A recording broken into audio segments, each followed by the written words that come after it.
Passo agora, senhor presidente, a Almir Garnier dos Santos.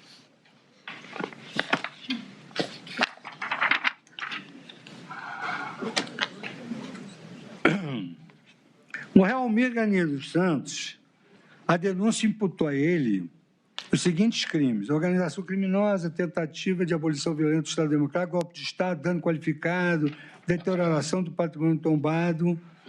E eu vou passar a análise da mesma forma como fiz em relação ao Maurício. Da organização criminosa armada. O delito de organização criminosa, mediante o emprego de arma de fogo com participação de funcionário público, enquanto previsto no artigo 2º, parágrafo 2º da Lei 12.850, que é a Lei das Organizações Criminosas. O artigo 2º destaca: promover, constituir, financiar ou integrar pessoalmente por interposta pessoa organização criminosa. As penas aumentam-se até a metade se na atuação da organização criminosa houver emprego de arma de fogo. E aqui eu destaco, na linha A, a ausência de correspondência entre as condutas narradas e o tipo penal de organização criminosa.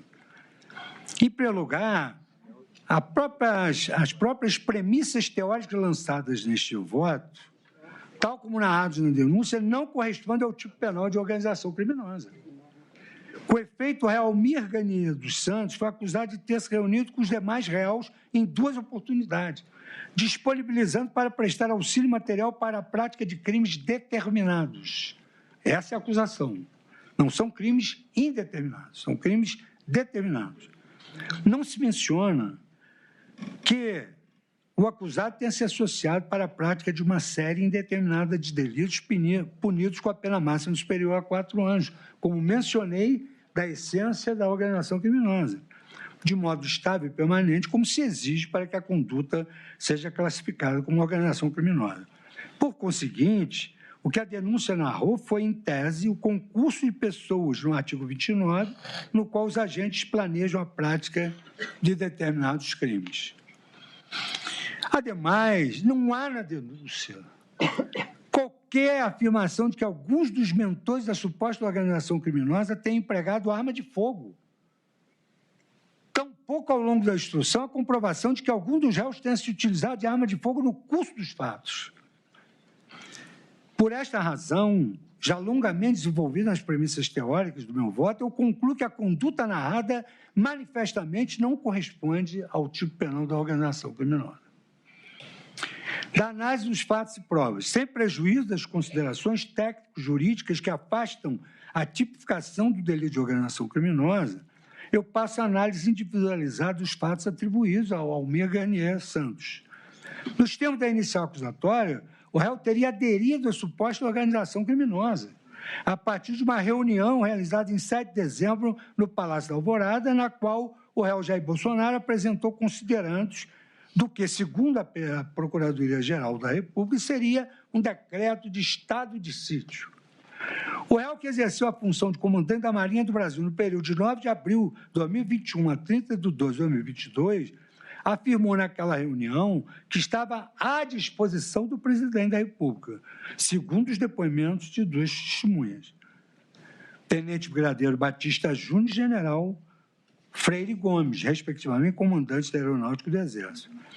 A anuência do réu Almir Garnier, a adoção das medidas de exceção foi, segundo a denúncia, confirmada em reunião realizada no dia 14 de 12, conduzida pelo coronel Paulo Sérgio Nogueira de Oliveira, no Ministério da Defesa, quando uma nova versão do decreto foi apresentada pelo então ministro da Defesa. Diz a denúncia: em relação ao almirante de esquadra Almir Garnier, os depoimentos prestados pelo general Freire Gomes e pelo tenente brigadeiro Batista Júnior apontam que, na reunião de 7 de 12 de 2022, no Palácio da Alvorada, o então comandante da Marinha se colocou à disposição de Jair Bolsonaro para seguir ordens necessárias ao cumprimento do decreto. Um decreto que estava em elaboração. O almirante de esquadra confirmou sua ausência na reunião de 14 de 12 de 2022. O almirante de esquadra confirmou sua anuência na reunião do dia 14 de 12 de 2022. Esses são os dois únicos eventos narrados na denúncia que teriam contado com a participação de Almir Garnier. O Procurador-Geral da República afirma que sua convicção de que o réu praticou os cinco crimes e que foi reforçada pelo fato de que o almirante Almir Garnier, depois da segunda reunião, passou a ser enaltecido pelos militares da ativa e da reserva, em mensagem de celular sendo chamado de patriota. Será que isso é crime? Segundo a denúncia, diante da postura do réu Almir Garnier nas duas reuniões realizadas em dezembro, o alto comando do Exército teria ficado sob pressão para aderir ao intento golpista, página 204, página 205. Em sede de alegações finais, a Procuradoria-Geral da República acrescentou outros dois eventos não mencionados em qualquer passagem da denúncia. Não encontrei esses eventos em qualquer passagem da denúncia que também teriam relação com a execução dos delitos. Um desfile militar realizado pela Marinha na Praça dos Três Poderes, no dia 10 de agosto, mesmo dia da votação da PEC do voto impresso no Congresso Nacional. Segundo as alegações finais, as investigações demonstram que o desfile fora planejado nos bastidores do governo, com a finalidade de intimidar o parlamento, compelindo a votar favoravelmente a referida emenda constitucional. Versão com a qual eu absolutamente não acolho. Também, em relação às alegações finais da Procuradoria-Geral da República, ela acrescenta que a ausência na cerimônia de troca de comando da Marinha,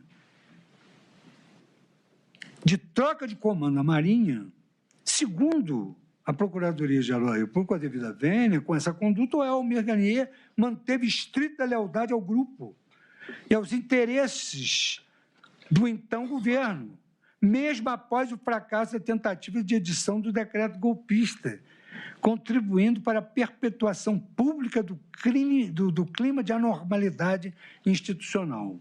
Com essas considerações, o Procurador-Geral da República sustentou que o réu Almir Garnier teria exercido função relevante na suposta organização criminosa, ao fornecer suporte moral e tropas à disposição para que medidas autoritárias fossem decretadas pelo presidente da República.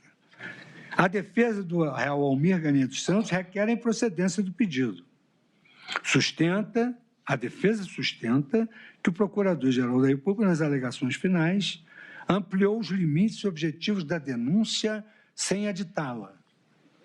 O Procurador-Geral da República, diz a defesa, reforça seu argumento citando o desfile de tanques que aconteceu no dia 10 de agosto de 2021. Operação Formosa vem como com a troca de comando da Marinha. A defesa ainda tece considerações subjetivas sobre o comportamento para concluir ter ele praticado os delitos imputados, interroga. Com efeito, é de se acolher a manifestação defensiva no sentido que o Ministério Público, em sede de alegações finais, especificamente em relação ao réu Almir Garnier Santos, acrescentou fatos não narrados na denúncia, o que viola o princípio da correlação ou da congruência entre a denúncia e a sentença. A inobservância do princípio da correlação entre a denúncia e a sentença importa em grave prejuízo para o direito do réu ao contraditório e à ampla defesa. Como sabemos, os réus defendem-se dos fatos e não da sua capitulação jurídica. Por essa razão, é absolutamente vedado ao Ministério Público, em sede de alegações finais, inovar no plano factual, apresentando eventos que, na sua visão, estariam também enquadrados no suposto iter crimes. A compreensão uníssona da doutrina e da jurisprudência, conforme a sempre citada lição de José Frederico Marques, é a seguinte: o que deve trazer os caracteres de certa e determinada na peça acusatória é a imputação. Esta consiste em atribuir à pessoa do réu a prática de determinados atos que a ordem jurídica considera delituosos. Por isso, é imprescindível que nela se fixe, com exatidão, a conduta do acusado, descrevendo-a o acusador de maneira precisa, certa e individualizada. Cito os elementos de direito processual penal, Buxília, 1997, páginas 152 e 153, do saudoso professor José Frederico Marques. Na mesma linha, leciona Gustavo Badaró que a sentença não pode fundar-se ou ter em consideração algo diverso ou que não faça parte da imputação. E aí eu cito vários acordos do Supremo Tribunal Federal e que tratam do grave defeito genético, a ausência de descrição mínima da conduta delituosa de que padece a denúncia e que não pode ser purgado pelo advento de sentença condenatória.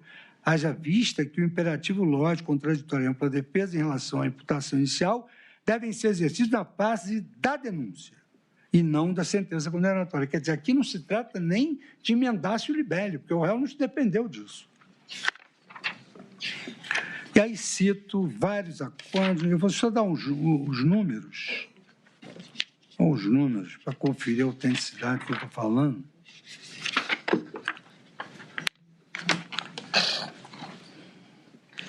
Esse acordo sobre o grave defeito genético, que é não haver correlação entre a denúncia e a acusação e os fatos, é da lavra do ministro Dias Toffoli, habeas corpus 132179, de 26 de setembro de 2017. A mesma coisa, violação da regra da correlação entre acusações e sentença, habeas corpus concedido, habeas corpus concedido. Esse é 132179 e esse é 127397. Esse é habeas corpus. Portanto, os fatos que deverão ser objeto de consideração no julgamento da ação penal relativamente ao réu Almir Ganier são exclusivamente a participação do réu em duas reuniões. A primeira com o presidente da República no dia 7/12 e a segunda com o então ministro da Defesa Paulo Sérgio de Oliveira no dia 14/12/2002. Nessas reuniões, atribuiu-se ao réu Almir Garnier Santos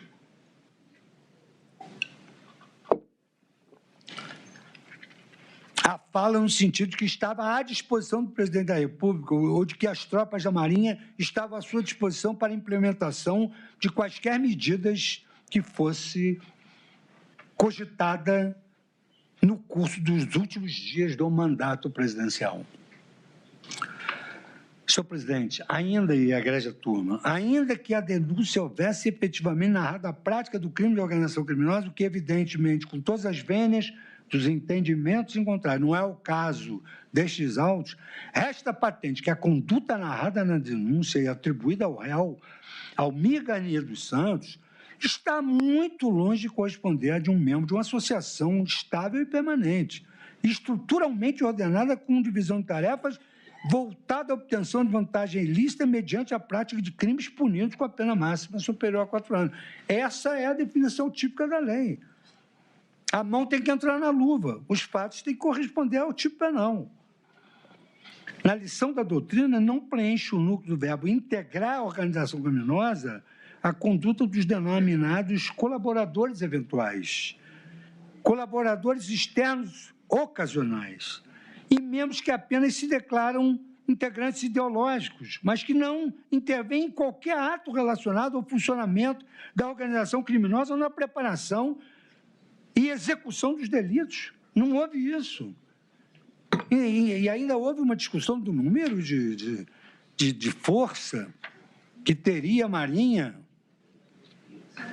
Ademais, a condenação pelo delito de organização criminosa exige que o acusado tenha o dolo de efetivamente praticar uma série indeterminada de delitos, de modo estável e permanente, punidos com pena máxima superior a 4 anos.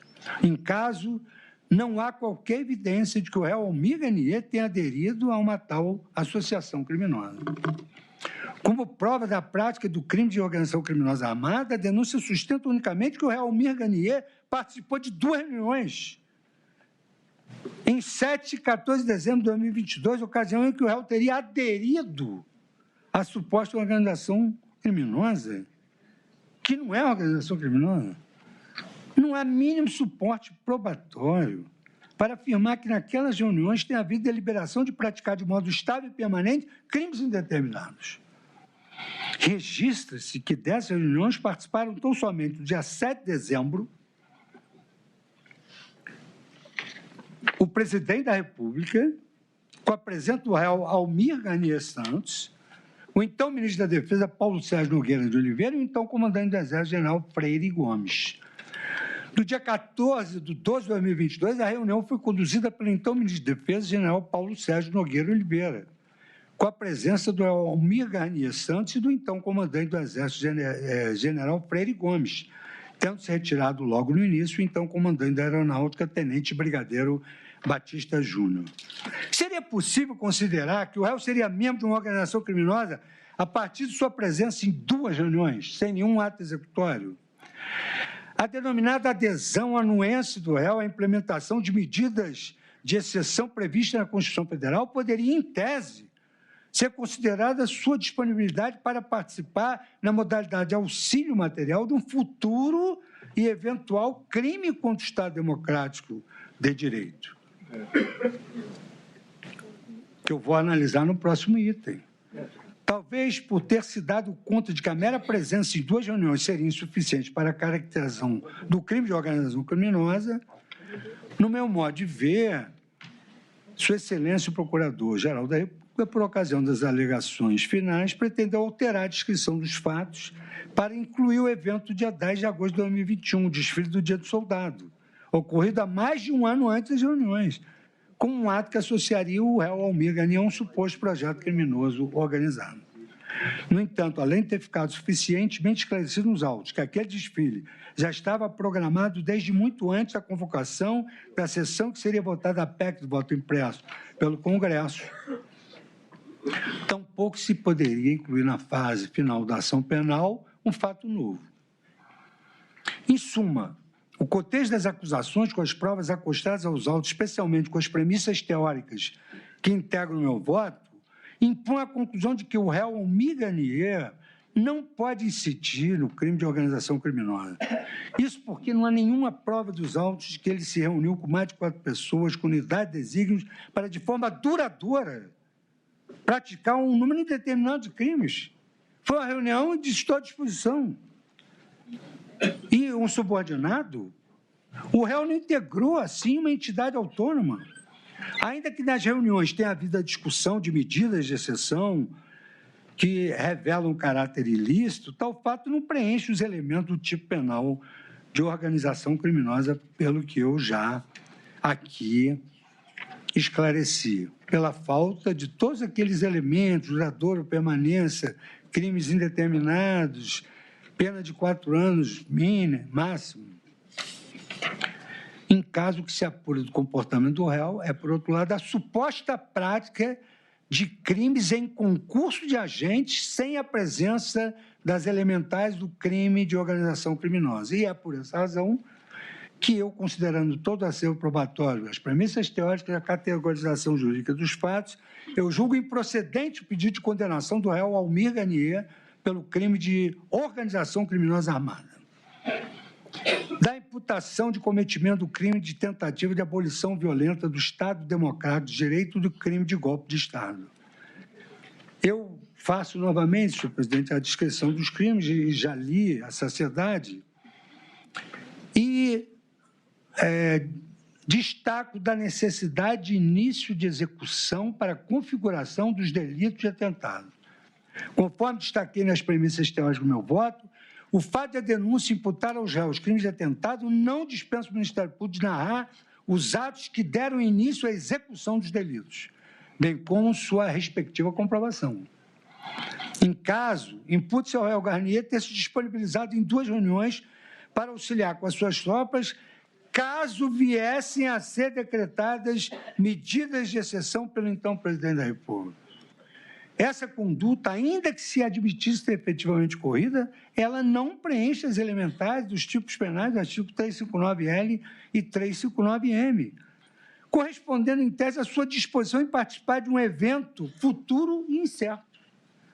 Ao mesmo tempo, a participação na prática criminosa, seja mediante ajuste, instigação ou auxílio material, é punida somente a partir do momento em que a execução do crime é iniciada, nos termos do artigo 31, combinado com o artigo 14 do Código Penal in verbis.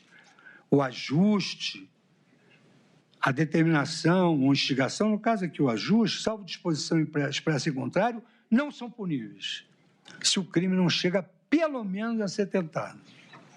E disse que o crime é tentado quando iniciada a execução. Antes de iniciada a execução do delito, ainda que se obtenham provas cabais de cogitação de sua prática, ou mesmo atos preparatórios, não há crime a ser punido. O agente pode simplesmente não levar adiante aquele plano e não dar início à prática criminosa, tornando a sua cogitação, os atos preparatórios, um irrelevante penal. Como salientei nas premissas teóricas, a obtenção dos meios para a futura prática de um crime, a observação do local do crime, até mesmo o angariamento de cúmplices, consistem, nas lições doutrinárias citadas, meros atos preparatórios, portanto, impuníveis. Repito só essa passagem importantíssima de Aníbal Bruno. Os pensamentos e desejos criminosos, objeto, embora de apreciação sob critério religioso ou moral, escapam à consideração do direito punitivo. Em caso, a atuação atribuída ao réu Almir Garnier, mediante a participação em 2 reuniões, supostamente colocação de tropas à disposição, somente seria punível se houvesse início de execução dos crimes de abolição violenta do Estado Democrático de Direito e de golpe de Estado, e ainda mais se o réu efetivamente houvesse prestado. Colocar à disposição é uma coisa, prestar é outra. Com um efeito, apenas a afirmar que está à disposição ou que tropas estão à disposição não corresponde efetivamente a um auxílio material concreto. A denúncia não imputou ao Almir Garnier a conduta de ter efetivamente convocado suas tropas para permanecer de prontidão, de modo a prestar auxílio futuro e eventual golpe de Estado. Sustentou tão somente que sua fala já indicava que ele apoiava a decretação daquelas medidas de exceção. Entre o apoio, como diz a doutrina, e a efetiva execução da medida e prestação de auxílio, há uma enorme distância que não foi percorrida pelo réu. As condutas imputadas ao réu Almir Garnier, da prática dos crimes contra o Estado Democrático de Direito, está fundada a ação somente na sua presença nessas reuniões, e, respectivamente, no Palácio da Alvorada e no Ministério da Defesa, nas quais foram apresentadas minutas contendo previsão de decretação do estado de sítio, estado de defesa e da garantia da lei e da ordem, fora das previsões constitucionais autorizadoras. Na denúncia, a descrição da conduta do réu Almir Garnier é a mesma já anteriormente transcrita no exame da imputação do crime de organização criminosa. Em relação ao Almir Garnier, almirante de esquadra, os depoimentos prestados pelo general Freire Gomes e pelo tenente brigadeiro Batista Júnior apontam que, na reunião de 7/12 do Palácio da Alvorada, o então comandante da Marinha se colocou à disposição do presidente para seguir as ordens necessárias ao cumprimento eventual de um decreto. O almirante da esquadra confirmou sua anuência na reunião de 14/12 de 2012. Em sede de alegações finais, a Procuradoria ainda afirmou que Almir Garnier não apenas se opôs às medidas de exceção que foram propostas, como se colocou à disposição para oferecer as suas tropas como suporte para a implementação das medidas. Por sua vez, a defesa afirma que, apesar da extensa argumentação do Ministério Público em suas alegações finais, as provas produzidas sobre a reunião do dia 7 de dezembro demonstram apenas que os comandantes Almir Garnier e Freire Gomes foram convocados pelo presidente da República, por meio do ministro da Defesa, para comparecer ao Palácio do Planalto. Durante o encontro foram apresentados alguns considerandos, informando que o assunto estava em estudo. E, ao final, a reunião foi encerrada sem qualquer manifestação ou posicionamento dos presentes. Afirma ainda que a narrativa da acusação sobre a adesão de Almir Garnier ao golpe não encontra respaldo nas provas concretas. Não há elemento material que indique a anuência de Almir Garnier a algum plano golpista, de modo que a sua postura passiva nas reuniões do dia 7 e 14 revelam a inexistência de qualquer tipo de adesão à suposta organização criminosa, que também não era uma organização criminosa. A defesa sublinha que, ao contrário do que afirma a Procuradoria-Geral da República, as testemunhas Batista Júnior e Freire Gomes não afirmaram em juízo sob contraditório e o devido processo legal que o réu Almir Ganier teria emitido qualquer declaração de concordância com as medidas extremas nas reuniões de 7 e 14 de dezembro. Foi sob contraditório e judicialmente. Eles não afirmaram isso.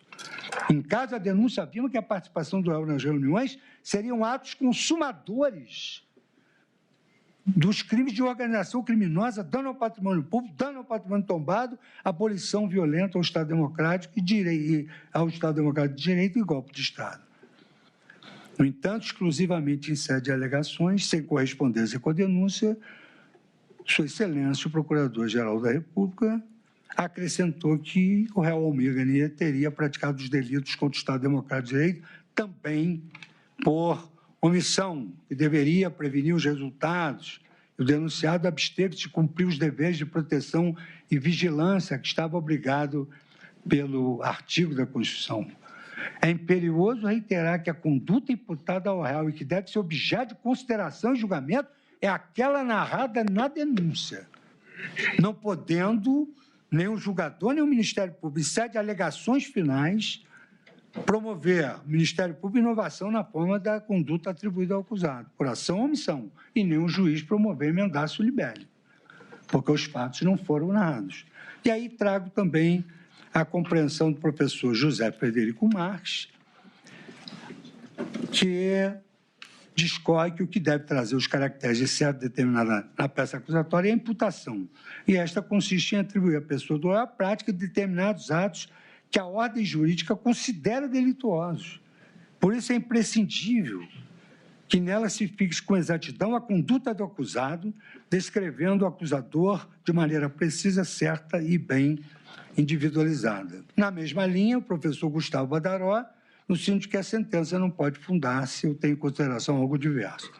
Cito aqui a jurisprudência do Supremo Tribunal Federal e concluo que a conduta que deve ser objeto de consideração no julgamento da ação penal relativamente ao réu Almir Ganier é exclusivamente o comportamento ativo que lhe foi atribuído na denúncia mediante a sua participação nas duas reuniões. Segundo a denúncia, ele teria participado dessas reuniões na prática de crimes e consistiu naquela sua postura de colocar à disposição. O principal ponto de apoio da acusação é o testemunho do tenente brigadeiro Batista Júnior, do qual a Procuradoria-Geral da República destaca o seguinte: ele, dessas reuniões, eu tenho uma visão muito passiva do almirante Ganier.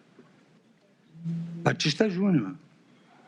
Em uma dessas, chegou ao ponto de que ele falou que as tropas da Marinha estariam à disposição do presidente. Simples assim. A instrução criminal da ação penal não conseguiu elidir a controvérsia acerca do conteúdo específico das minutas que foram apresentadas naquelas duas reuniões. E, nada obstante, formou-se razoável consenso que, quanto à reunião do dia 7, teria sido exibido em telão um texto de considerandos que fundamentariam um futuro e eventual decreto de estado de sítio. E aí eu cito novamente as pessoas que compareceram e verifico que o tenente brigadeiro Batista Júnior não estava presente, porque ele mesmo afirmou que ele não participou da reunião do dia 7 de dezembro. E aí, indagado em juízo, o advogado perguntou: o senhor confirma que não participou da reunião do dia 7 de dezembro? Confirmo. Diante da ausência da testemunha Batista Júnior, resta excluída a possibilidade que seu depoimento sirva de prova contra o réu, quanto à sua postura na reunião de 7 de dezembro, que ele diz que não participou. Quanto à reunião de 14 de dezembro, realizada pelo general Paulo Sérgio, estavam presentes comandantes das três forças.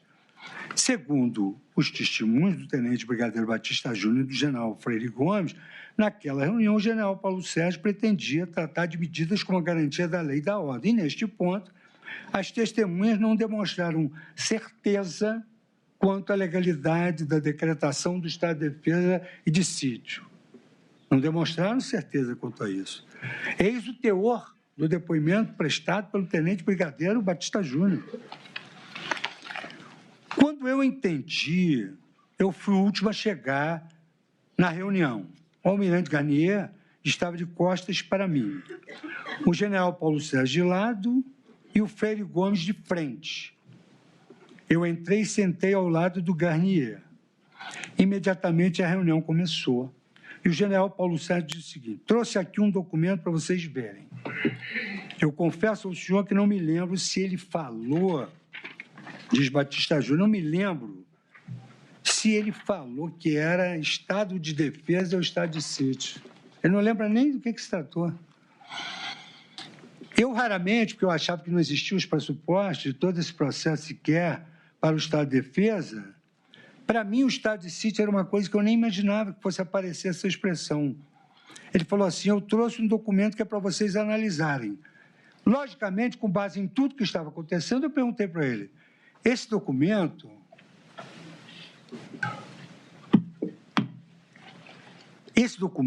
que é para vocês analisarem, logicamente, com base em tudo que estava acontecendo, ele repete, eu perguntei para ele, o documento estava na mesa dentro de um plástico, previa a não assunção em 1º de janeiro do presidente eleito, e ele, o general Paulo Sérgio, falou sim.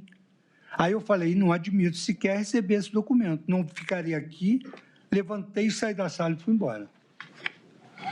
Percebe-se, portanto, que o brigadeiro Batista Júnior não permaneceu também na reunião de 14, não foi do dia 7 e não permaneceu no dia 14, na qual o general Paulo Sérgio, então ministro da Defesa, apresentaria um esboço de decreto de medida de exceção. Por conseguinte, pede qualquer relação com o fato objeto da denúncia a declaração da testemunha no sentido que o réu Almir Garnier teria colocado as tropas à disposição. Por sua vez, o general Freire Gomes esclareceu que, diante da saída abrupta do então comandante da Aeronáutica da reunião, no Ministério da Defesa, o réu Almir Garnier disse apenas: eu continuo à disposição. O contexto dessa fala parece, de fato, ter sido distinto daquele narrado na denúncia. O eminente ministro relator também indagou o réu colaborador Mauricídio sobre essa frase, atribuída a Almir Garnier, no sentido de colocar as tropas à disposição. O senhor ministro Alexandre Moraes, relator. O réu Almir Garnier, então comandante da Marinha, tinha colocado as forças, as tropas da Marinha à disposição do então presidente para quê? Para que se fosse assinado o decreto. Para que se fosse assinado o decreto. Esse decreto estava sendo apresentado para tomar as iniciativas ou o que previa naquele decreto. Apesar dessa declaração do réu colaborador, não é possível alcançar a certeza necessária à procedência da acusação. É preciso que a prova produzida conduza a um juízo de certeza, acima de qualquer dúvida razoável. Nós estamos na fase de condenação, de julgamento, não é a fase de recebimento da denúncia. Não é indúbio pro societate, é indúbio pro réu. Em caso, a dúvida quanto à postura do réu nas duas reuniões não foi sanada. E o Ministério Público Federal não se desincumbiu do ônus de comprovar sua conduta ativa, no sentido de praticar crimes contra o Estado Democrático de Direito. Com a devida vênia, essa é a minha percepção ao analisar página por página de que eram importantes para o desate do julgamento. À luz do marco constitucional do devido processo legal e da presunção de inocência, tão apregoada nesta Corte, é preciso consolidar algumas premissas teóricas que conduzam à análise específica das provas produzidas nos autos. Deveras, é preciso destacar que os estándares jurídicos adotados pelo direito processual penal brasileiro assumem peso e relevância distintos entre o momento da denúncia e o momento da condenação. E essa diferença é o nosso norte para tomar decisão em cada um desses momentos. E aqui eu destaco o professor Jordi Ferrer Beltrán, que diz, assim, por exemplo, é muito usual sustentar que no âmbito civil opera o estándar da prova prevalente, de modo que uma hipótese está provada se seu grau de confirmação é superior ao da hipótese contrária. Por outro lado, no âmbito penal, operaria o estándar que exige que a hipótese esteja confirmada, para além de qualquer dúvida razoável. Está claro que aqui, de novo, a escolha de um ou de outro estándar é propriamente jurídica, realizando-se atenção aos valores em jogo em cada tipo de processo. Assim, pode-se justificar a maior exigência probatória nos casos criminais, por exemplo, em uma especial proteção do direito à liberdade. Fixando essas premissas, já agora na análise dos casos concretos, eu analiso os tipos penais junto com as premissas e entendo que se deve firmar os padrões jurídicos da tomada de decisão sobre fatos provados no processo. Há até uma máxima de há muito que afirma o que não está nos autos não está no mundo. E o Código de Processo Penal assevera que se não existir prova de ter o réu concorrido para infração, ou não existir prova suficiente para condenação, o juiz deverá proferir sentença condenatória. Sentença absolutória.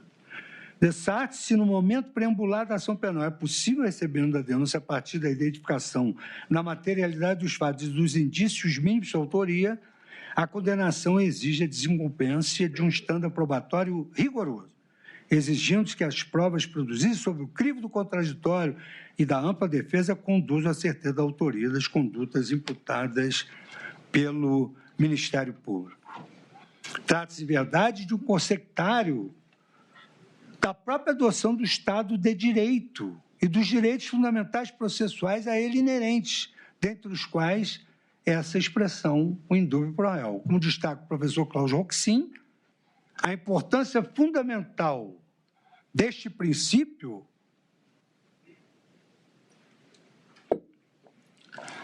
inerente ao Estado de Direito consiste, por exemplo, em que o acusado não tem de provar seu álibi ou torná-lo crível, mas, pelo contrário, contra ele deve ser provado que, no momento do crime, ele estava no local e que participou de outra forma. E aqui eu passo a lição do professor Cláudio Roxin, na sua obra de Direito Processual Penal, onde ele destaca um trecho que foi utilizado na ação originária 2501 do Tribunal Pleno de 2023, estando probatório acima de dúvida razoável, a ausência de prova suficiente à condenação criminal, sentença absolutória mantida. No mesmo sentido, o inquérito 4657, ação penal 676 e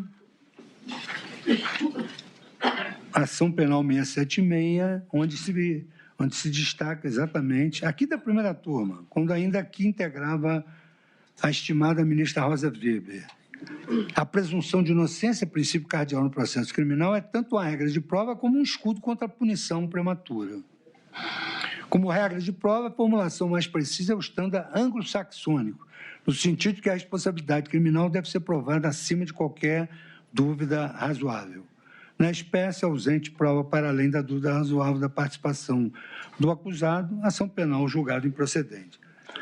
Consequentemente, mesmo se nos centrarmos unicamente no processo penal, convém distinguir um estándar de prova exigido para tomar diversas decisões no processo. Em conclusão, diante da dúvida quanto à atitude do réu Almir Garnier, nas reuniões em que foram apresentadas as minutas, prevendo a adoção de medidas de exceção, eu concluo que não houve o cumprimento do ônus constitutivo de provar a prática de crimes de atentado violento contra o Estado Democrático de Direito e do golpe de Estado.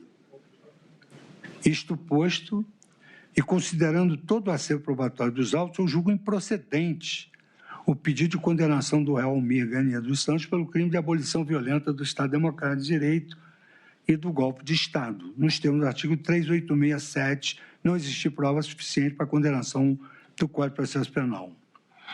Com relação ao crime de dano, senhor presidente, eu não gostaria de cansá-los novamente, mas eu repito que exige aquela autoria direta, exige, ainda que haja uma autoria imediata, que tenha havido uma determinação de ordem para quebrar tudo, e não tem prova nos autos sobre isso.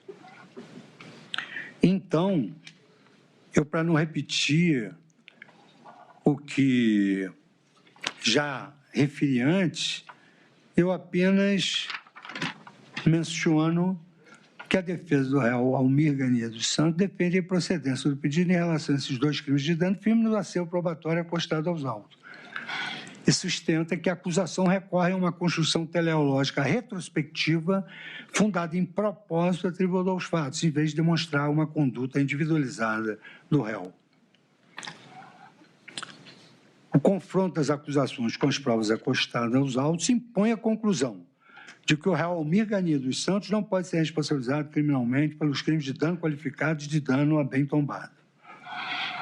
Os fundamentos que me levam a essa conclusão são os seguintes: não há prova nos autos que o réu Almir Garnier tenha determinado a destruição dos bens, e a conduta do réu em reuniões das quais participou não demonstram que o réu Almir Garnier tenha ordenado alguém que causasse vultosos prejuízos.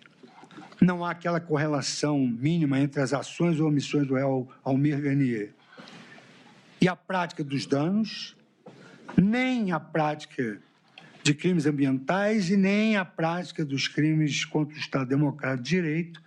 Por isso que, considerando todo o acervo probatório dos autos, todas as premissas, a tipificação dos delitos, eu julgo improcedente o pedido de condenação do réu Almir Garnier pelos crimes de dano qualificado e de dano a bem tombado, nos termos do artigo 386, por não estar provado que o réu não concorreu para a infração penal.